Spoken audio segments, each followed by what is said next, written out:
respecto al MAP, a la atracción hacia los menores. Y es bueno, Miguel, gracias por estar con nosotros, gracias por este tiempo que nos brindas.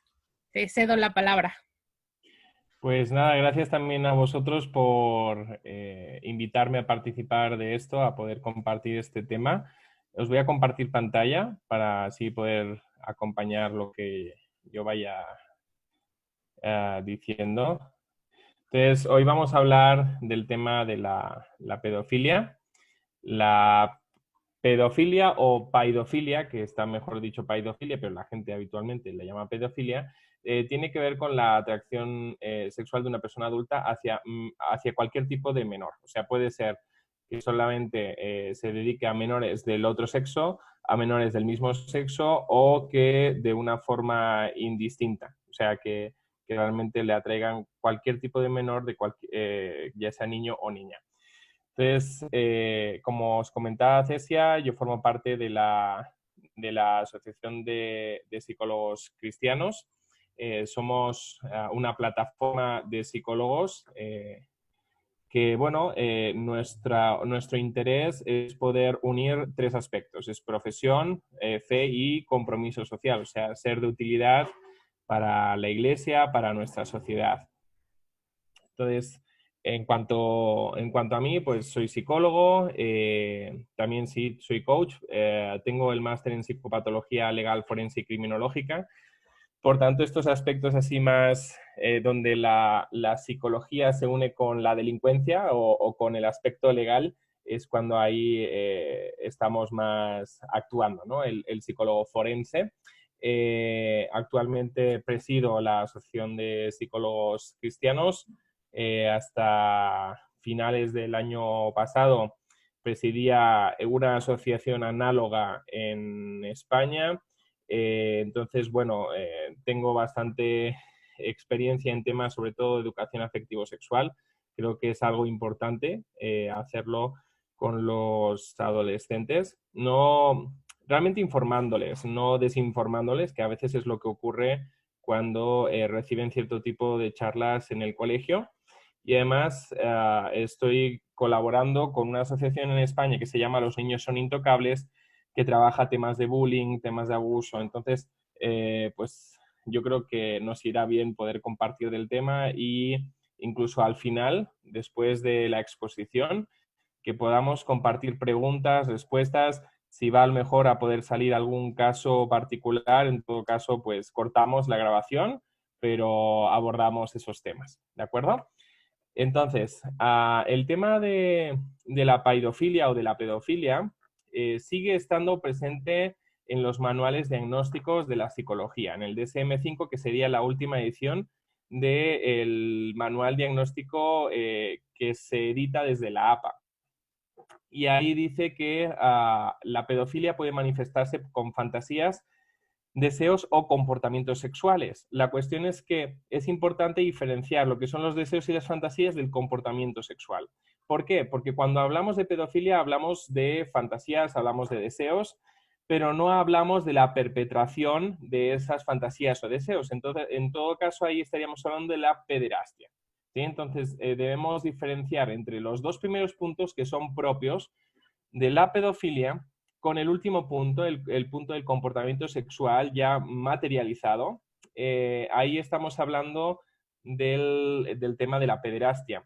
Sí que es verdad que en el DSM lo que establece ahí es un criterio de que el comportamiento sexual se produzca con menores prepúberes, menores de 13 años aproximadamente, y que hay una distancia de edad de mínimo 5 años.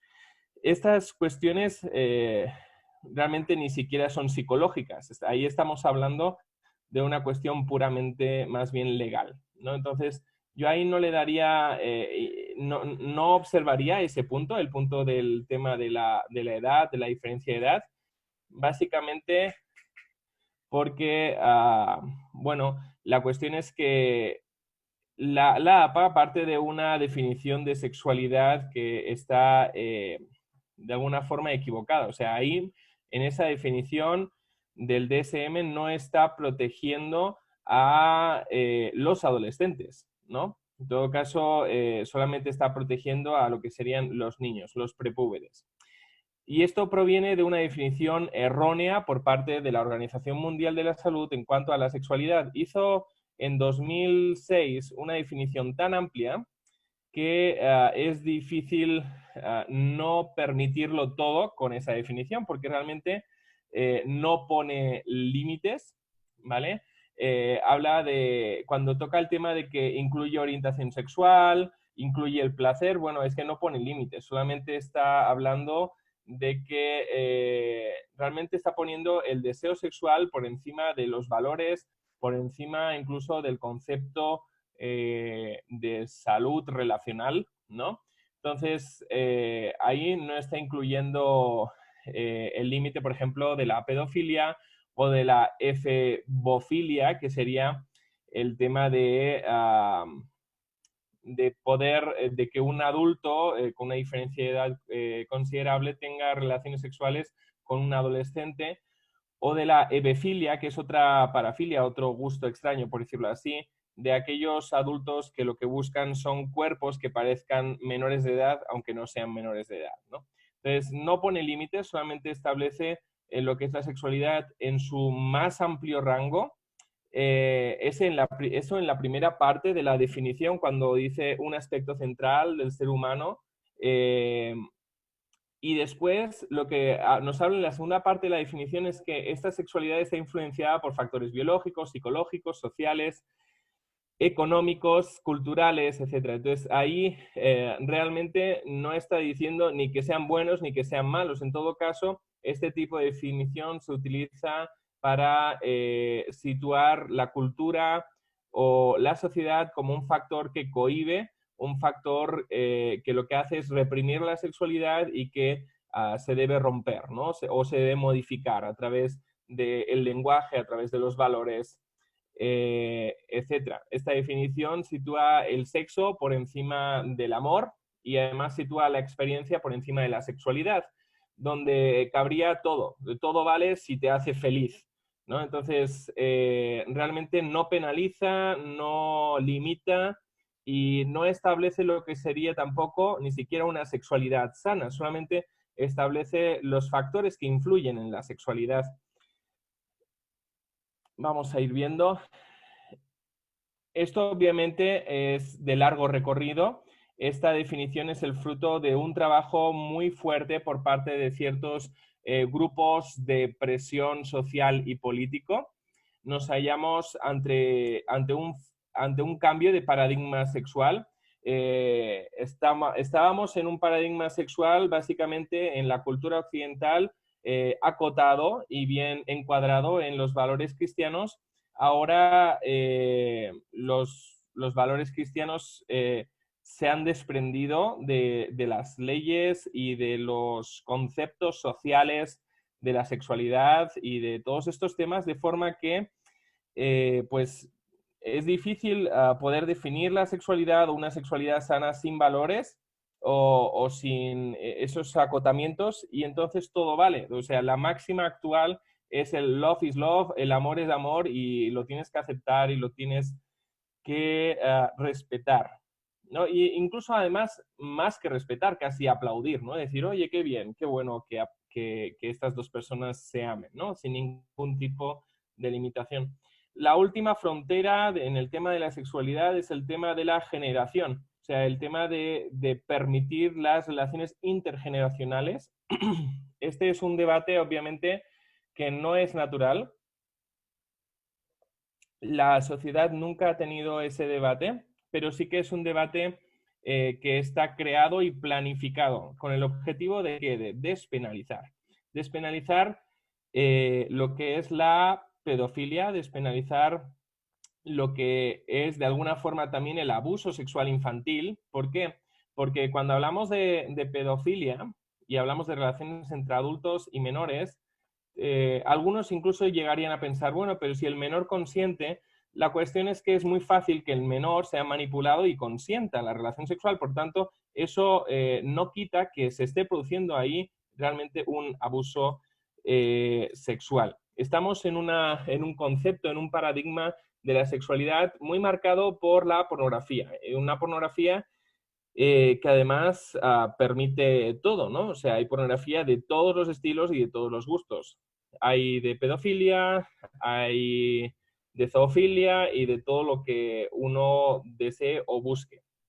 Entonces, hay todo un lobby, hay todo un grupo de presión pro pedófilo que lo que desea es, como decía, eliminar la barrera legal para que estas personas puedan tener relaciones intergeneracionales. O sea, lo que defienden básicamente es que la pedofilia es una forma de amor más, igual que cualquier otra, y hay un concepto que no se ha estado usando mucho tiempo, o sea, es un concepto nuevo que ellos están incluyendo en el debate, que es el tema de los derechos sexuales de los menores. O sea, como diciendo, estáis cohibiendo la sexualidad del menor, el menor puede y sabe lo que quiere, lo que le gusta, lo que le da placer o lo que le da felicidad, y los adultos se lo estáis impidiendo, ¿no? Entonces, todo esto forma parte, obviamente, de una estrategia. Aquí tenemos una bandera, aquí en la parte derecha tenemos una bandera pro pedofilia. Ahí veréis diferentes colores. El rosado representa a las niñas, el azul a los niños, el blanco busca señalar que esa atracción no es impura. El blanco de en medio, aunque a lo mejor se vea un poco amarillento, es blanco, ¿vale? Y el amarillo hace referencia a que son personas en desarrollo, ¿no? Entonces, ahí vemos que realmente lo que quieren es limpiar, lo que quieren es maquillar el propio acto pedófilo, ¿no? Lo que es el abuso hacia los niños. Y en todo lo que es las redes sociales, todo lo que es el movimiento en Internet, entre ellos se conocen y entre ellos se comunican. Se comunican con símbolos que parecerían muy inocentes. Aquí tenemos un doble triángulo, un doble corazón y una mariposa. El doble triángulo lo utilizan los pedófilos, aquellos que son boy lover, ¿no? Aquellos que les gustan los niños varones. El doble corazón se utiliza para que ellos sepan que realmente ese pedófilo lo que le gusta son las niñas. Y esa mariposa, que si veis combina el color azul con el rosa, lo que busca es marcar, comunicar que le gustan los niños, ya sean niños o niñas, los niños en general. Es difícil diferenciar entre pedofilia y pederastia. Como ya hemos dicho antes, la pedofilia es la presencia de esas fantasías, de esos deseos. La pederastia, por el contrario, es la materialización, la consumación de esas fantasías, de esos deseos. Hay todo ese movimiento pro-pedófilo que lo que desea es legalizar la pedofilia, pero es que legalizar la pedofilia como tal, en principio solamente sería permitir que a ellos les guste. Por tanto, a día de hoy, eso, como eso se lleva en secreto, no puede estar prohibido. Lo que está prohibido es la pederastia. Realmente, el movimiento lo que desea es despenalizar la pederastia. Y hay todo un marketing, incluso hasta de Hollywood, ¿no? Ahí hay una película que en inglés creo que se llama Llámame por mi nombre o Call My Name o algo así. Sí, creo que es Call My Name, que aquí la imagen que escogí está creo que está en francés, que incluso ha sido nominada a Globos de Oro, ha sido nominada a Oscars, a 4 Oscars, y que habla de una relación homosexual entre un mayor de edad y un adolescente. Como si eso ya se pudiera aceptar, va a ir bajando poco a poco esa edad de consentimiento sexual, ¿no? Es decir, bueno, con un adolescente, como no es pedofilia por el DSM, ¿no? No es pedofilia por aquellos que establecen los criterios diagnósticos de este trastorno, vamos a ir normalizando eso. Es un primer paso para después ir normalizando el ir rebajando esa edad de consentimiento sexual, siempre bajo el lema y la bandera y la defensa de que básicamente el amor es amor y, bueno, si te hace feliz, pues disfrútalo, ¿no? Todo esto, como decía, es una estrategia que no viene de ahora, es una estrategia que ya se elaboró a través de un libro que se llama After the Ball, después del baile. Es un libro que explica cómo se debía conquistar a la sociedad americana para que aceptara todo el movimiento LGTB. Es un libro, además, elaborado por un neuropsiquiatra y por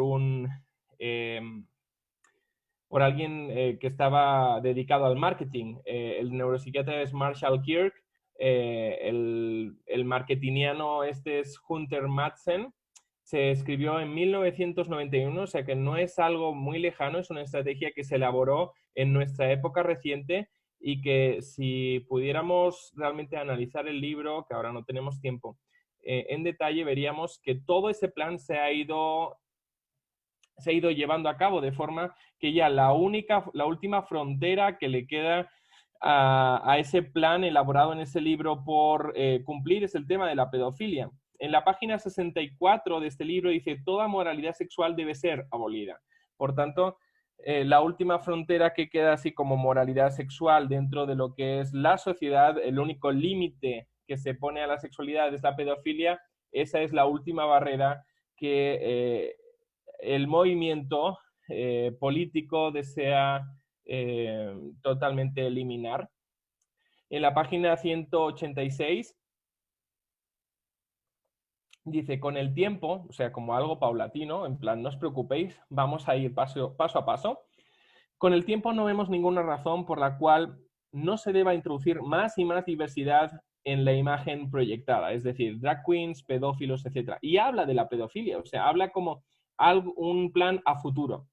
El libro sobre todo se marca en el tema de la homosexualidad, pero ya abre el camino y abre la puerta a la legalización y a la permisividad de cualquier tipo de sexualidad, incluso la pedofilia. Y establece un plan de 3 pasos para cualquiera de esos temas. Para el tema de la homosexualidad, siguieron esos pasos. Para el tema de la pedofilia, bueno, pues también están siguiendo estos pasos. En primer lugar, insensibilizar, usar los medios de comunicación para normalizar, para relativizar el tema de la edad. Bueno, es que ya no es el tema de la edad física, es el tema de la madurez intelectual, que puedes encontrarte a lo mejor con un menor que tenga una edad psicológica mayor a su edad física, entonces cómo le estás permitiendo o cómo le estás limitando su libertad. El tema, por ejemplo, de la película que os he mostrado, también forma parte de ese plan de insensibilización, de normalización de ese tipo de relaciones intergeneracionales. El segundo paso es victimizar.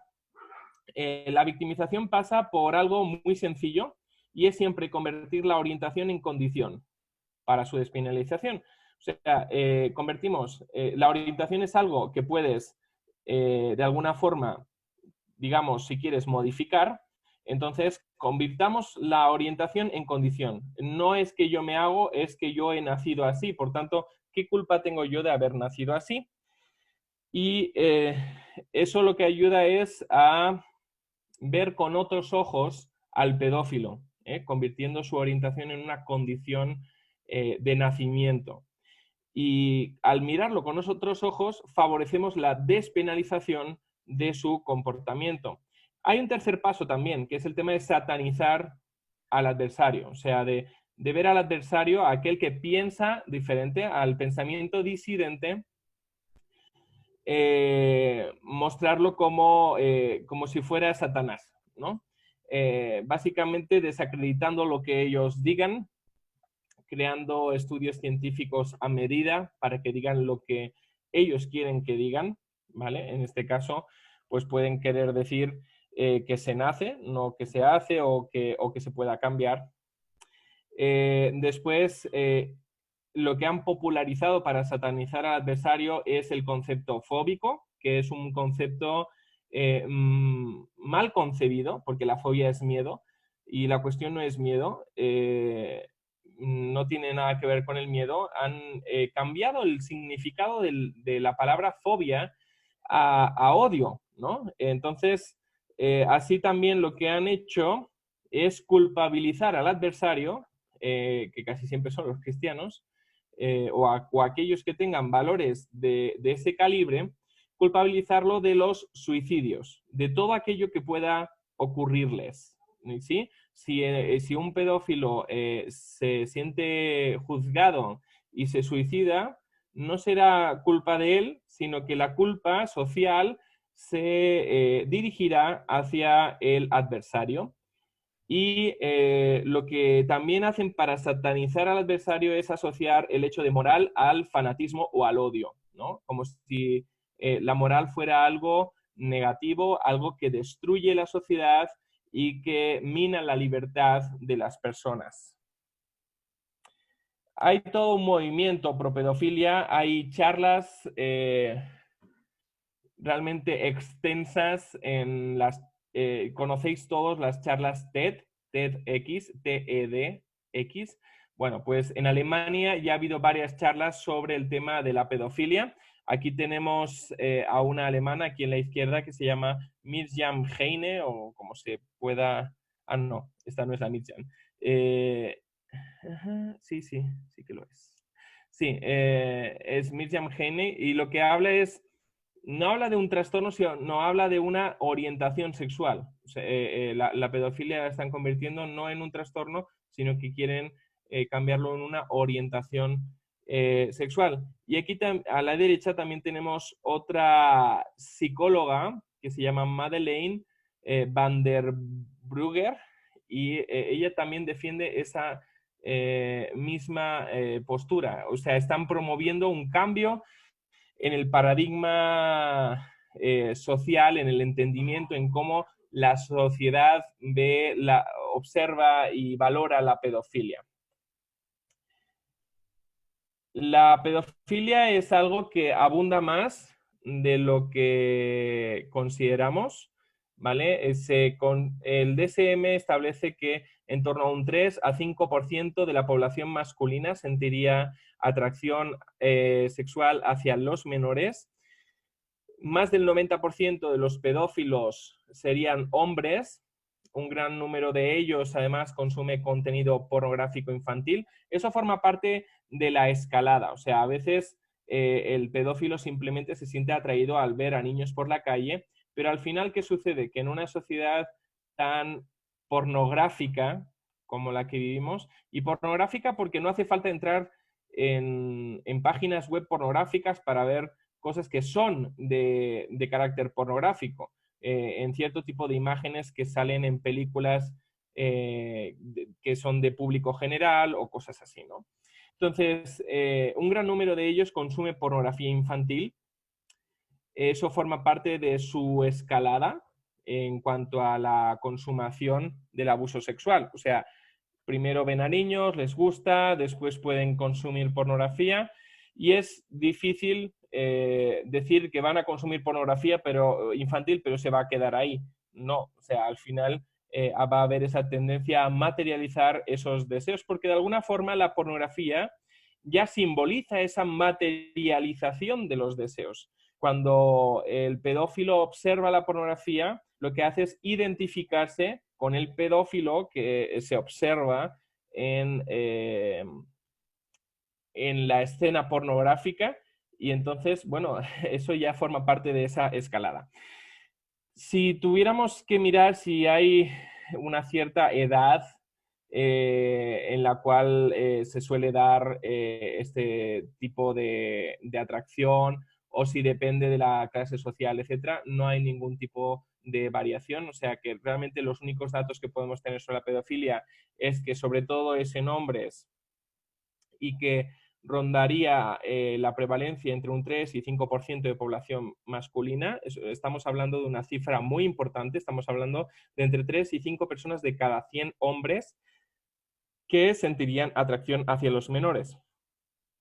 En el encierro que hemos vivido, en la cuarentena que hemos visto, ¿vale? La pornografía infantil en los meses de marzo a abril de 2020 ha aumentado un 73% frente a un 25% en España. Eso significa que sobre todo nosotros que trabajamos en este frente, en este país, estamos hablando de una prevalencia muy elevada de la pedofilia, ¿sí? ¿Por qué? Porque aunque realmente los datos no sean claros en cuanto a la prevalencia de la pedofilia, sí que el consumo de pornografía infantil nos puede nos puede indicar un poco por dónde van las tendencias, ¿sí? Por dónde, en qué países es más prevalente la pedofilia que en otros. Entonces, habitualmente estamos hablando de víctimas menores de 11 años. Decíamos que antes la pedofilia, el DSM, establece que hace falta tener relaciones sexuales con prepúberes, que habitualmente son menores de 13 años. Pero estamos hablando de que en torno al 50%, más del 40%, el 43% de los abusos se perpetran con niños de entre 11 y 15 años. Por eso no siempre deberíamos no deberíamos limitar la edad de la pedofilia a esos 13 años que establece el DSM, sino bajo mi entendimiento y análisis de todo lo que se publica y lo que se observa, la cuestión sería el sexo con cualquier tipo de menor. Yo de qué había hablado. No, es que es el teléfono. No sé si alguien tiene por ahí un micro abierto. Si pudiera bloquearlo, se lo agradeceríamos. Entonces, cada año, para ver también la importancia de los datos con el tema de la pedofilia, cada año se denuncian más de 100.000 páginas web de contenido pornográfico. De estas 100.000 páginas, no todas son posibles, no es posible borrarlas todas, ¿no? ¿Por qué? Porque cada estado tiene, digamos, poder sobre sus servidores de Internet. Entonces, sí que si otro país detecta que hay contenido pornográfico ilegal en cuanto a su legislación en su país, lo que puede es requerir al otro país que borre ese contenido, pero no siempre se borra ese contenido. De las más de 100.000 páginas web de contenido pedófilo que se borran al año, también se borran más de 78.000 vídeos de contenido pedófilo en Internet cada año. Si realmente vemos el número de páginas y el número de vídeos que se borran o que se denuncian, estamos viendo que realmente no es posible eliminar todo el contenido pedófilo que hay en Internet. ¿Por qué? Porque, bueno, los pedófilos se conocen entre ellos, se comparten material y cuando algo se convierte en viral, puede ser que tú lo estés borrando de un servidor, de un ordenador concreto, pero antes, ¿a cuántos ordenadores se ha enviado esa información? Es difícil para los servicios de inteligencia, servicios de policía, de ciberseguridad, etc. Es difícil poder borrar todo ese contenido. Europa concentra el 78% de las páginas web, pero es que el 50% de las páginas web de pornografía infantil solo están en Holanda. O sea, estamos hablando de que, a pesar de que, como dice aquí en la derecha, México es el líder en pornografía infantil, aporta el 60% del contenido pornográfico pedófilo en el mundo, aquí se graba y se envía y se almacena en otros países. Es un rastro difícil de cortar, ¿no? Y difícil también de después penalizar a esa persona que ha tenido un comportamiento pedófilo. ¿Por qué? Porque ese tipo de pruebas gráficas ni siquiera ya están guardadas en el país en el que se registraron, ¿no? Se registran en México, pero pueden acabar en cualquier otro tipo de país donde la legislación permita tener esas páginas web sin problemas. Ahí estamos hablando de los datos, ¿no? Realmente es algo grave el tema de la pedofilia. Es algo que además, como decíamos, está basado en una en una definición de la sexualidad que no establece límites, que el único límite es love is love, o sea, si a ti te gusta y te sientes bien y te sientes feliz, pues genial. Es algo que además está siendo promovido, hay todo un movimiento atrás que promueve este tipo de conductas. Cuando hablamos del perfil pedófilo, decíamos que la mayoría son hombres, más del 90%. La mayoría sintieron atracción hacia los menores ya en la pubertad, o sea, cuando ya entran en la adolescencia ya son conscientes de esa atracción que sienten hacia los menores. Un gran número de ellos han sido abusados en su infancia. Además, muestran una personalidad que es inmadura, muestran problemas para relacionarse con grupo de iguales, de edad igual, de mismo estatus, por decirlo así. Son personas que además, por su desarrollo, han sentido inferioridad. Por tanto, difícilmente pueden desarrollar una relación amorosa con alguien de su edad en condiciones de igualdad. A nivel de personalidad, son personas con una personalidad manipuladora, que son capaces además de adaptarse fácilmente al contexto, o sea, de saber cómo entrarle para que no parezca que tienen una mala intención con los menores. Son personas que se muestran bastante atractivas socialmente en su forma de tratar a las personas.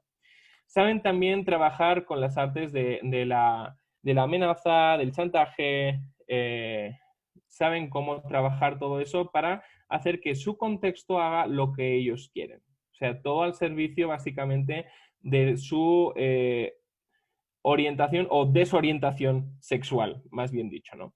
En la actualidad la mayoría suele tener cierta formación tecnológica, o sea, se saben mover dentro de Internet, saben cómo crear perfiles falsos, saben cómo no dejar rastro en Internet, que su navegación sea totalmente anónima. O sea, no son personas, aunque digamos que tienen una personalidad inmadura, no son personas que tengan incapacidad intelectual.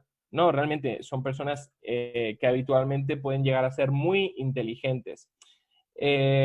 Sí que es cierto que a nivel de personalidad se ha estado relacionando últimamente la pedofilia con la antisocialidad. O sea, personas que realmente no tienen una capacidad para relacionarse con los demás. Son más bien solitarios, ¿sí? Y solitarios y además que tienen una tendencia a romper con la norma, romper con las normas sociales de cualquier tipo. Entonces, parece haber una interacción entre lo que es la pedofilia y la antisocialidad, la pedofilia y el trastorno antisocial de la personalidad, por lo que cuando vemos estos dos rasgos es fácil que el pedófilo se convierta en un pederasta, o sea, que perpetre sus fantasías. Ese es el perfil del pedófilo. Y obviamente cuando algunos preguntan, pero ¿hay algún tipo de solución con el tema de la pedofilia? Pues la verdad es que por lo general hay un mal pronóstico, ¿vale? Hay una tendencia a la cronificación, pero sí que es verdad que en nuestra sociedad si pecamos de algo no es el tema del tratamiento, pecamos en la prevención. Me explico. Cuando el pedófilo entra en esa escalada que, bueno, primero le gustan los menores, después puede entrar y consumir pornografía, después puede hacer sus primeros intentos de acercamiento a un niño en un parque o dentro de lo que es su contexto familiar, porque habitualmente los abusadores forman parte del contexto familiar, el 75% de los abusos se perpetra dentro del contexto familiar. Entonces, estamos hablando de que en ningún punto no hemos prevenido nada. En ningún punto no le hemos dicho a esa persona, oye, lo que tú sientes no es sano, ¿vale? Lo que tú sientes necesita un cambio, necesitas ayuda. Nuestra sociedad no ha trabajado por eso. Y entonces ya cuando llegamos a que el caso está muy desarrollado, que ya han entrado en esa escalada hacia la pederastia, ya están muy avanzados, es difícil después volver atrás. Entonces ahí realmente hablamos de un mal pronóstico. Hablamos de un mal pronóstico básicamente porque no ha habido prevención, ¿vale? Si pudiéramos realmente detectar el caso con suficientemente antelación y pudiéramos abordarlo y pudiéramos ayudarles, pues realmente sí que podríamos hablar de un mejor pronóstico. Porque habitualmente cuando nos hallamos con un caso de un pedófilo, ya es alguien que ya ha cometido un abuso y por tanto no es pedófilo, es pederasta. Entonces ahí ya es difícil volver atrás, ¿no? En esa escalada hacia el abuso sexual infantil. Vemos que además el tema del abuso sexual infantil es un tema que no solamente, o el tema de la pederastia, de la pedofilia, etcétera, no es un tema que sea puramente psicológico, hay toda una cuestión de temas legales, ¿vale? El abuso sexual infantil es el delito más común perpetrado contra menores, pero la cuestión es que no siempre es ilegal. ¿Por qué? Bueno, porque cada país establece una edad de consentimiento sexual diferente, de forma que, por ejemplo, mientras aquí en México hay diferentes estados con diferentes edades de consentimiento, todos rondan en torno a los 15 años, algunos menos, otros más. En España estamos hablando de a los 16 años. Se intentó elevar esa edad de consentimiento sexual. Cuando miramos la edad de consentimiento sexual que se establece, por ejemplo, en el Vaticano, ¿vale? Estamos hablando de el consentimiento sexual a los 12 años. O sea, realmente estamos hablando de que hay ciertos grupos, ciertas sociedades, países, porque el Vaticano es país desde hace ya varios años, que lo que han hecho ha sido crear una legislación a medida de los pedófilos para que la perpetración de sus fantasías, de sus deseos, no sea ilegal, ¿vale? Si tú pones que la edad de consentimiento sexual son los 12 años, pero además el niño de 12 años aparenta menos, eso es carne de cañón para un pedófilo. Puede conseguir el consentimiento sexual del menor y no puede ser penalizado por haber tenido relaciones sexuales con el menor. Y esa es un poco la estrategia que desean los pedófilos alrededor del mundo, es jugar con la edad de consentimiento sexual. Es importante que cuando hablamos de abuso, cuando hablamos de pederastia, por tanto, de abuso sexual infantil por parte de un adulto, tengamos claro qué es un abuso. Un abuso no es solamente la penetración, no es solamente el sexo completo, por decirlo así, sino que el abuso se abarca otro tipo de cuestiones, ¿no? Abarca los tocamientos, abarca el exhibicionismo, o sea, el que a lo mejor el adulto se desnude delante de un menor y con un interés de que a él le da morbo que el menor lo vea. Se da también el abuso mediante la proyección de material pornográfico, mediante también la observación lasciva del adulto sobre el menor. Los menores son conscientes de cuando están siendo observados con una intención diferente y poco inocente. Y también se da el abuso cuando hay cualquier tipo de abuso de poder, de autoridad, cuando hay chantaje, cuando hay ese tipo de engatusamiento, no sé si en inglés se llama grooming, cualquier tipo de engatusamiento para que el menor haga ciertas cosas con el objetivo de que los deseos o fantasías sexuales del adulto sean cumplidos, ¿vale? No tiene por qué ser una relación sexual completa para determinar que haya abusos, sino que hay otro tipo de situaciones que son consideradas abuso y a nivel psicológico tiene el mismo efecto que una penetración, ¿vale? Que un abuso físico. Entonces eso es importante sobre todo cuando trabajamos con menores. ¿Por qué? porque hay a veces que los menores solamente van a considerar, y a veces ni siquiera eso, que el abuso es cuando se produce la relación sexual, pero no. Puede ser simplemente tocamientos, ahí estamos hablando de abuso sexual, puede ser proyección de material pornográfico, ahí ya estamos hablando también de abuso sexual. Hay un método, esto no os lo he puesto aquí, pero digamos que hay todo un material que se llama el método Kiko, y lo que enseña es a reconocer los tocamientos inapropiados por parte del menor. Nosotros sí que podemos trabajar en el tema de la prevención de esa materialización de los deseos y fantasías de los pedófilos, trabajando con los menores. ¿Por qué? Porque cuando nosotros trabajamos con los menores y les ayudamos a reconocer los tocamientos que son inapropiados, si le enseñamos al menor a decir no cuando se produce ese tipo de abuso y a decirlo de forma contundente, consistente, la mayoría de abusadores rompen con el abuso cuando el menor dice que no quiere, ¿vale? Entonces es importante trabajar en ese sentido. También es importante trabajar en el sentido de la denuncia, o sea, de la denuncia a Fiscalía de Menores. Hay a veces que por diferentes razones no somos valientes para denunciar todo ese tipo de cuestiones. Es importante además que en el contexto, digamos, del cuidado a las familias, etcétera, consideremos que realmente tenemos una obligación legal a denunciar todo este tipo de casos. Ni siquiera los pastores están fuera de esa obligación legal. O sea, lo primero que debemos buscar es la protección del menor. En ese sentido, no debemos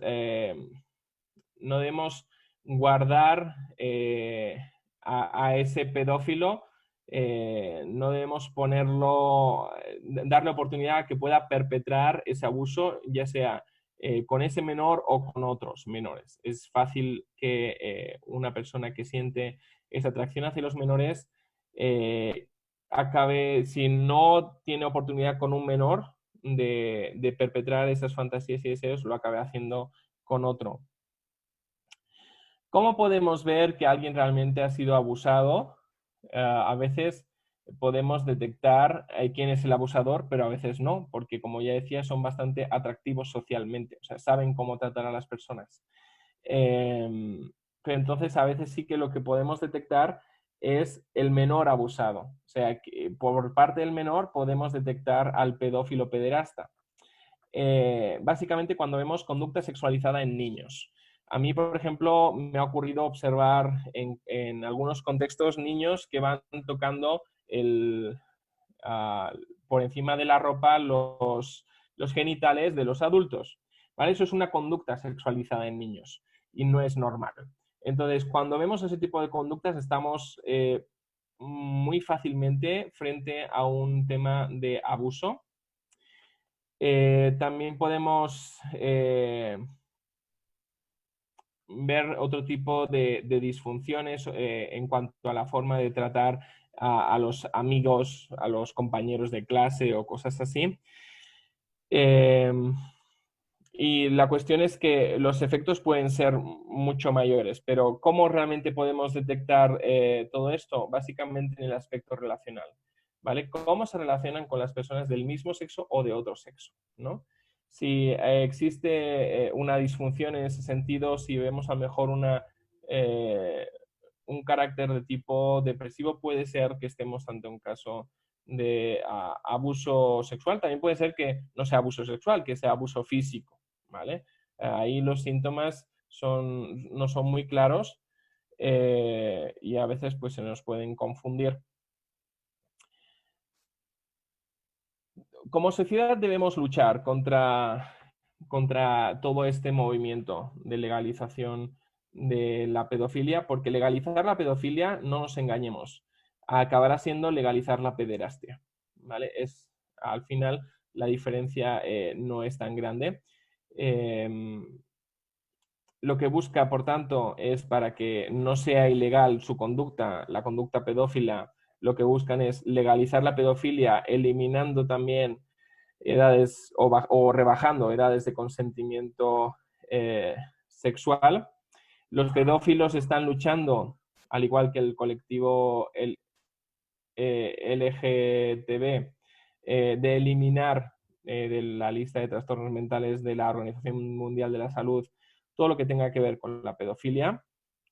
Ellos, es importante que veamos el argumento que ellos utilizan para querer ser legalizados. Aquí lo pone. Dice, principal argumento, nuestra orientación sexual debería ser aceptada por la sociedad. Puedes tener 40 años y enamorarte de una niña de 12, mientras no cometas delitos. Claro, ¿cuándo es un delito? Cuando la edad de consentimiento está por encima. Entonces lo que buscan es realmente ir rebajando esa edad. Bajo la defensa de lo que son los derechos sexuales del menor. Y bajo también la despenalización, bajo también la defensa de que el tema de la atracción hacia los menores no es una orientación sexual, sino una condición. Es algo que no se puede cambiar, que es algo que, según ellos, nacen así. Esta sería una muy buena forma de trabajar todo este tema de forma preventiva. Existen campañas de concienciación y prevención en Alemania. Aquí a la derecha vemos, es una traducción de esas automáticas de Google, pero creo que es suficiente para entender esta campaña. Lo que dice es, amas a los niños más de lo que te gustaría, hay ayuda, gratis y confidencial. Entonces, es un proyecto que está desarrollando una organización que se llama Campo Oscuro. Y lo que brinda es terapia confidencial gratuita a personas que luchan contra la pedofilia.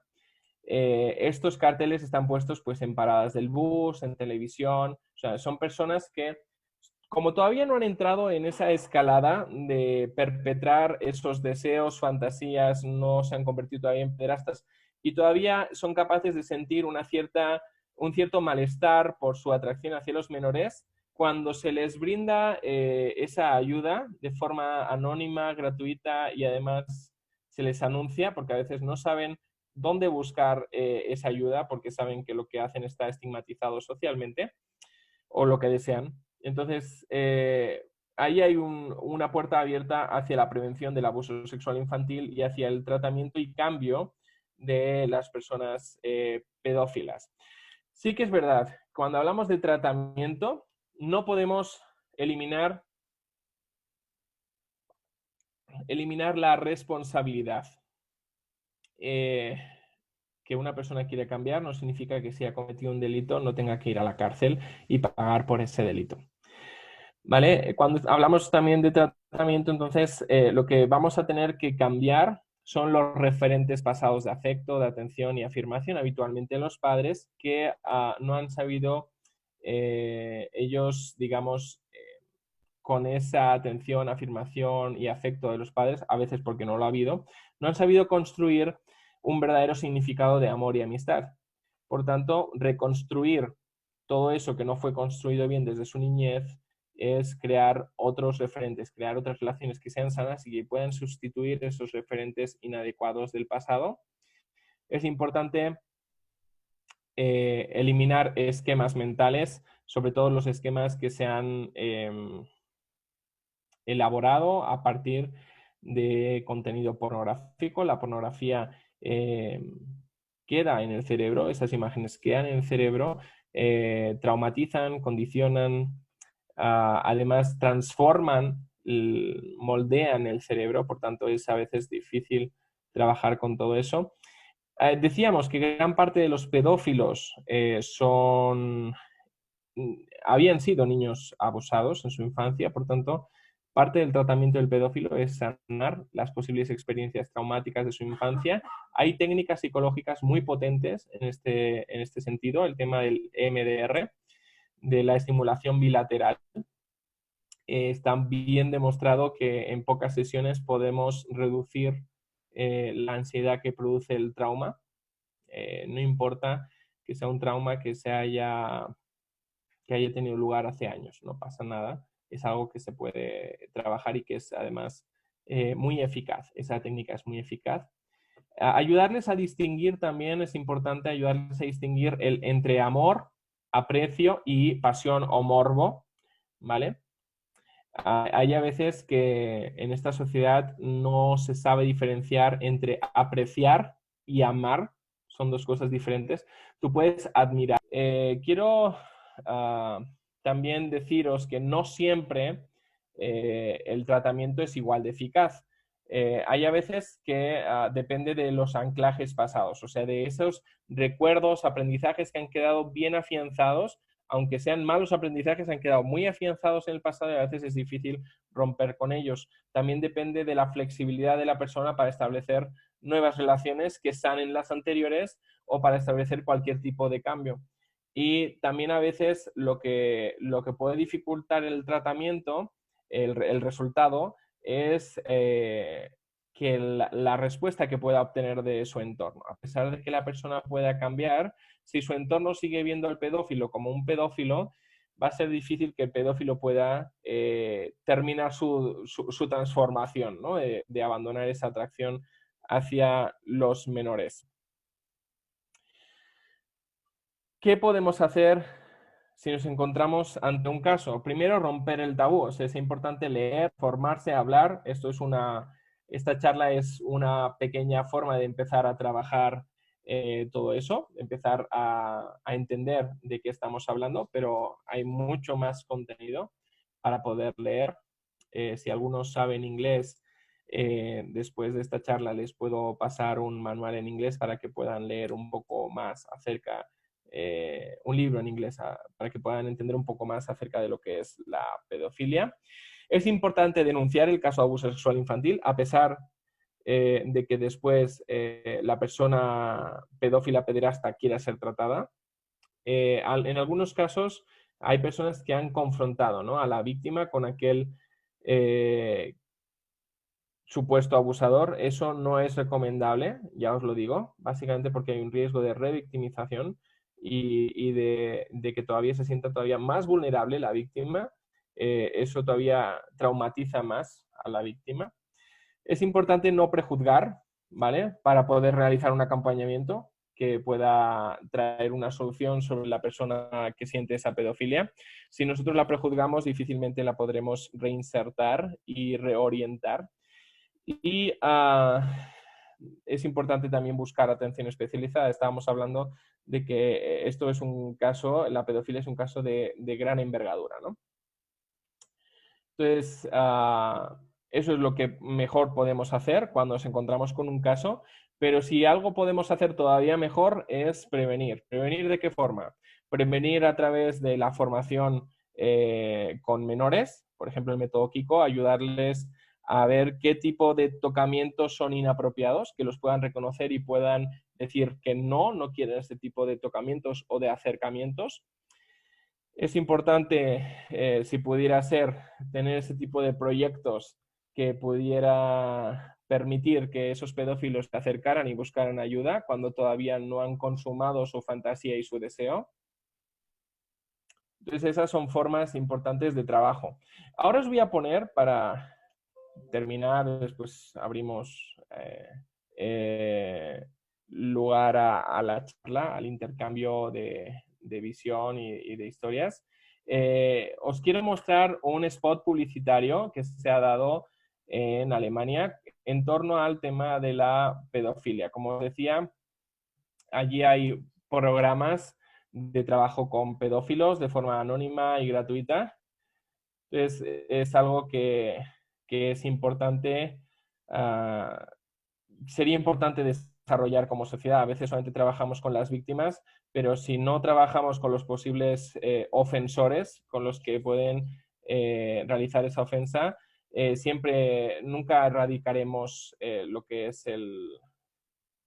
el abuso sexual, ¿no?